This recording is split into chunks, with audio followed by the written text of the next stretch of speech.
I'm Steve Pattinson and this is my family farm. This is Kincry Hill Farm, a small family dairy farm and pedigree beef which is sold globally.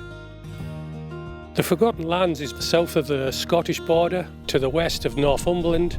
The family have been here since times begun. The draw to the land is something quite different than you'll find elsewhere.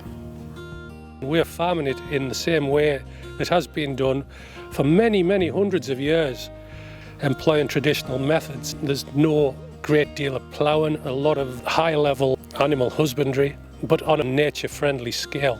The flora and fauna is very, very rich. The ground nesting waders for kingfishers, the rare alpine orchids up on the hills. It's fabulous to see. I have rivers and woodland down that way. It's great when you're going to get the cows in and you see an otter or a falcon fly past. It's something I've always known.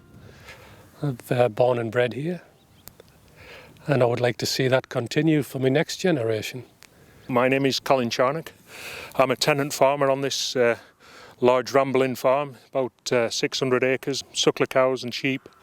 This farm goes back to 1286 on the records in Carlisle. It probably goes back to a Roman watch fire that would be here 2,000 years ago, and there'd be people stood on this land here looking at that view and thinking how lucky they were.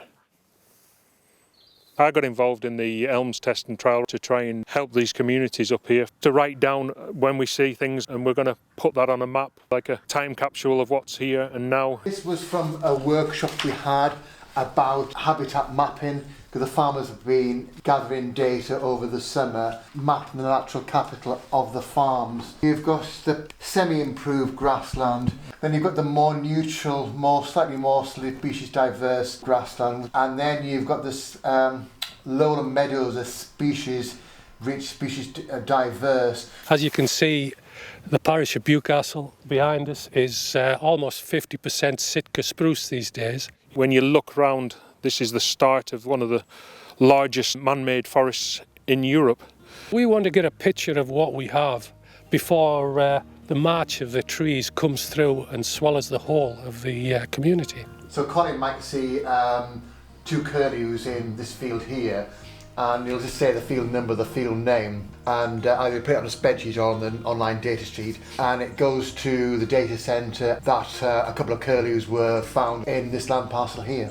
We just use the technology we've got to hand, which is the phone, just to put when we've had sightings. We've got peregrine falcons on this farm. We've had a few sightings of red kite, a key species that we'll put onto the maps and feed into that data, and that will be evidence going forward for what we find in the test and trials. We're trying to show what we are as a people, the people who have farmed this area for many, many generations. It's a very, very special place, and these places are going to be lost very, very quickly. There has to be a realisation of not only food production, but the social value of deep rural areas.